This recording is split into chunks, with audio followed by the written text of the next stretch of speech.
इकाई 7 हार की जीत। नमस्ते बाल दोस्तों, कैसे हो?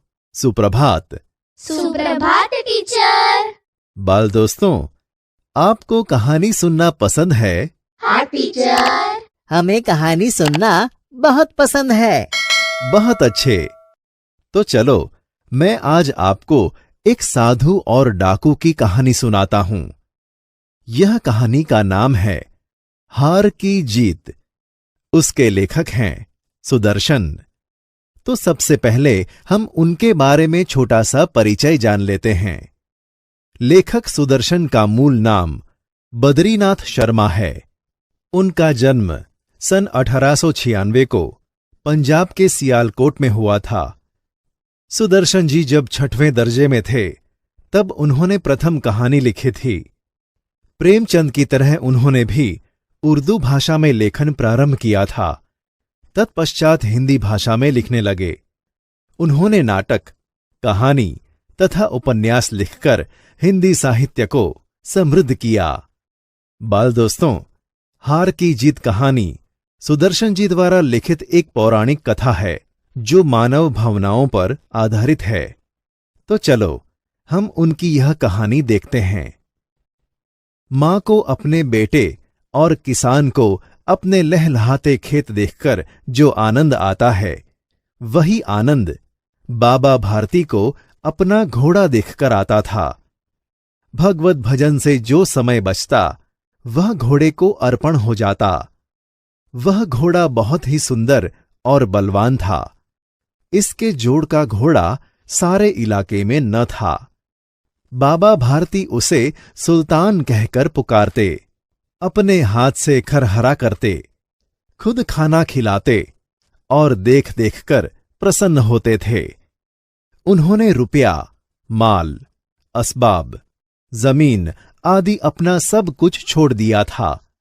यहां तक कि उन्हें नगर के जीवन से भी घृणा थी। अब गांव के बाहर एक छोटे से मंदिर में रहते और भगवान का भजन करते थे। मैं सुल्तान के बिना नहीं रह सकूंगा, उन्हें ऐसा लगने लगा था। वे उसकी चाल पर लट्टू थे। कहते, ऐसे चलता है जैसे मोर घटा को देखकर नाच रहा हो। जब तक संध्या के समय सुल्तान पर चढ़कर 8-10 मील का चक्कर न लगा लेते, उन्हें चैन न आता। खड़क सिंह उस इलाके का कुख्यात डाकू था। लोग उसका नाम सुनकर कांपते थे। होते होते सुल्तान की कीर्ति उसके कानों तक भी पहुंची। उसका हृदय उसे देखने के लिए अधीर हो उठा। वह एक दिन दोपहर के समय बाबा भारती के पास पहुंचा और नमस्कार करके बैठ गया। बाबा भारती ने पूछा, खड़क सिंह, क्या हाल है? खड़क सिंह ने सिर झुकाकर उत्तर दिया, आपकी दया है। कहो, इधर कैसे आए? सुल्तान की चाह खींच लाई। विचित्र जानवर है, देखोगे तो प्रसन्न हो जाओगे। मैंने भी बड़ी प्रशंसा सुनी है। उसकी चाल तुम्हारा मन मोह लेगी। कहते हैं, देखने में भी बड़ा सुंदर है। क्या कहना, जो उसे एक बार देख लेता है, उसके हृदय पर उसकी छवि अंकित हो जाती है। बहुत दिनों से अभिलाषा थी, आज उपस्थित हो सका हूं। बाबा भारती और खड़क सिंह अस्तबल में पहुंचे। बाबा ने घोड़ा दिखाया घमंड से। खड़क सिंह ने घोड़ा देखा आश्चर्य से। उसने सहस्त्रों घोड़े देखे थे, परंतु ऐसा बांका घोड़ा उसकी आंखों से भी न गुजरा था। सोचने लगा, भाग्य की बात है, ऐसा घोड़ा खड़क सिंह के पास होना चाहिए था। इस साधु को ऐसी चीजों से क्या लाभ? कुछ देर तक आश्चर्य से खड़ा रहा। इसके पश्चात उसके हृदय में हलचल होने लगी। बालकों सी अधीरता से बोला, परंतु बाबा जी, इसकी चाल न देखी तो क्या? बाबा जी भी मनुष्य ही थे। अपनी वस्तु की प्रशंसा दूसरे के मुख से सुनने के लिए उनका हृदय अधीर हो गया। घोड़े को खोलकर बाहर ले गए। घोड़ा वायु वेग में उड़ने लगा। घोड़े की चाल देखकर उसके हृदय पर सांप लौट गया। वह डाकू था और जो वस्तु उसे पसंद आ जाए उस पर वह अपना अधिकार समझने लगता था। उसके पास बाहुबल था और आदमी थे। जाते जाते उसने कहा, बाबा जी, मैं यह घोड़ा आपके पास न रहने दूंगा। बाबा भारती डर गए। अब उन्हें रात को नींद न आती। सारी रात अस्तबल की रखवाली में कटने लगी। प्रतिक्षण खड़क सिंह का डर लगा रहता था, परंतु कई महीने बीत गए और वह न आया। यहां तक कि बाबा भारती कुछ असावधान हो गए। संध्या का समय था। बाबा भारती सुल्तान की पीठ पर सवार होकर घूमने जा रहे थे। इस समय उनकी आंखों में चमक थी, मुख पर प्रसन्नता। कभी घोड़े के शरीर को देखते, कभी उसके रंग को, और वह मन में फूले न समाते थे। सहसा एक और एक आवाज आई, ओ बाबा, इस कंगले की सुनते जाना। आवाज में करुणा थी। बाबा ने घोड़े को रोक लिया। देखा, एक अपाहिज वृक्ष की छाया में पड़ा कराह रहा है। बोले, क्यों, तुम्हें क्या कष्ट है? अपाहिज ने हाथ जोड़कर कहा, बाबा, मैं दुखियारा हूं, मुझ पर दया करो। रामवाला यहां से 3 मील है, मुझे वहीं जाना है। घोड़े पर चढ़ा लो, परमात्मा भला करेगा। वहां तुम्हारा कौन है? दुर्गादत्त वैद्य का नाम सुना होगा, उसका सौतेला भाई हूं। बाबा भारती ने घोड़े से उतरकर अपाहिज को घोड़े पर बैठा लिया और स्वयं उसकी लगाम पकड़कर धीरे धीरे चलने लगे। सहसा उन्हें एक झटका सा लगा और लगाम हाथ से छूट गई। उनके आश्चर्य का ठिकाना न रहा जब उन्होंने देखा कि अपाहिज घोड़े की पीठ पर तन कर बैठा है और घोड़े को दौड़ाए जा रहा है। उनके मुख से भय, विस्मय और निराशा से मिली हुई चीख निकल गई। वह अपाहिज डाकू खड़क सिंह था।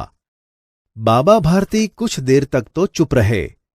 इसके पश्चात कुछ निश्चय कर पूरे बल से चिल्लाकर बोले, जरा ठहर जाओ।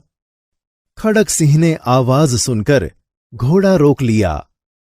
उसकी गर्दन पर प्यार से हाथ फेरते हुए कहा, बाबा जी, यह घोड़ा अब न दूंगा, मगर एक बात सुनते जाओ। खड़क सिंह ठहर गया। बाबा भारती ने निकट जाकर उसकी ओर ऐसी आंखों से देखा जैसे बकरा कसाई की ओर देखता है। फिर कहा, यह घोड़ा तुम्हारा हो चुका। मैं तुमसे इसे वापस करने के लिए नहीं कहूंगा, परंतु खड़क सिंह, केवल एक प्रार्थना करता हूं, उसे अस्वीकार न करना, नहीं तो मेरा दिल टूट जाएगा। बाबाजी, आज्ञा कीजिए, मैं आपका दास हूं, केवल यह घोड़ा न दूंगा। अब घोड़े का नाम न लो, मैं तुमसे इसके विषय में कुछ न कहूंगा। मेरी प्रार्थना केवल ये है कि इस घटना को किसी के सामने प्रकट न करना। खड़क सिंह का मुंह आश्चर्य से खुला रह गया। उसका विचार था कि उसे घोड़े को लेकर यहां से भागना पड़ेगा, परंतु बाबा भारती ने स्वयं उससे कहा, इस घटना को किसी के सामने प्रकट न करना। इससे क्या प्रयोजन सिद्ध हो सकता है? खड़क सिंह ने बहुत सोचा, बहुत सिर मारा, परंतु कुछ समझ न सका। हार कर उसने अपनी आंखें बाबा भारती के चेहरे पर गड़ा दी और पूछा, बाबा जी, इसमें आपको क्या डर है? सुनकर बाबा भारती ने उत्तर दिया, लोगों को अगर इस घटना का पता लग गया तो वे किसी गरीब का विश्वास न करेंगे। यह कहते कहते उन्होंने सुल्तान की ओर से एक तरह मुंह मोड़ लिया, जैसे उनका कोई संबंध ही नहीं रहा हो। बाबा भारती चले गए, परंतु उनके शब्द खड़क सिंह के कानों में उसी प्रकार गूंज रहे थे। सोचता था, कैसे ऊंचे विचार हैं, पवित्र भाव हैं। उन्हें इस घोड़े से प्रेम था। इसे देखकर उनका मुख फूल की तरह खिल जाता था। कहते थे, इसके बिना तो न रह सकूंगा। इसकी रखवाली में वे कई रात सोए नहीं।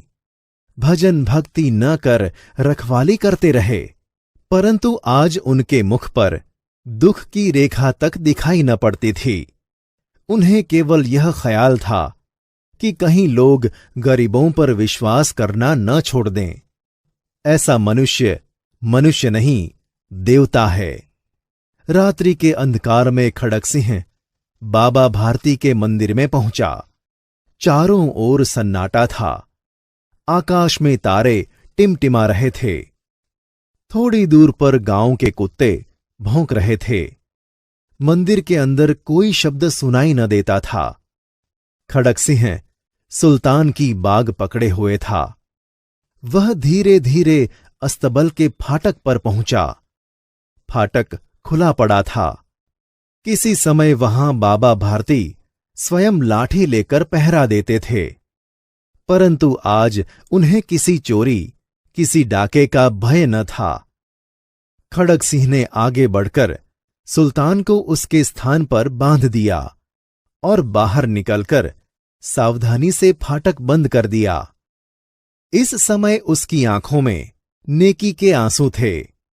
रात्रि का तीसरा पहर बीत चुका था।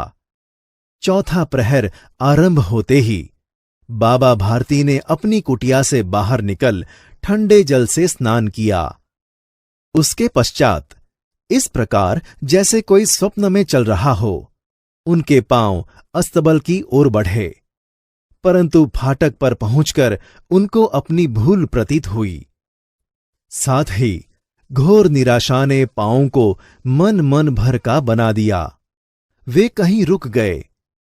घोड़े ने अपने स्वामी के पांवों की चाप को पहचान लिया और जोर से हिनहिनाया। अब बाबा भारती आश्चर्य और प्रसन्नता से दौड़ते हुए अंदर घुसे और अपने प्यारे घोड़े से गले लिपटकर इस प्रकार रोने लगे, मानो कोई पिता बहुत दिन के बिछुड़े हुए पुत्र से मिल रहा हो। बार बार उसकी पीठ पर हाथ फेरते, बार बार उसके मुंह पर थपकियां देते। फिर वे संतोष से बोले, अब कोई गरीबों की सहायता से मुंह नहीं मोड़ेगा। बाल दोस्तों, कैसी लगी कहानी? पसंद आई ना आपको? हाँ टीचर। हमें कहानी बहुत पसंद आई। बहुत अच्छे। बाल दोस्तों, इस कहानी में हमें विनम्रता, उदारता, पश्चाताप, दया भाव आदि मूल्यों की समझ मिलती है। और इस आदर्शवादी कहानी से यही बात सिद्ध होती है कि बुरे से बुरे व्यक्ति में भी कुछ न कुछ अच्छाई जरूर होती है। तो चलो बाल दोस्तों, आप भी ऐसे अन्य संत पुरुष या प्रेरणादायी व्यक्ति की कहानी ढूंढकर लाना और अपनी कक्षा के सभी छात्रों को सुनाना।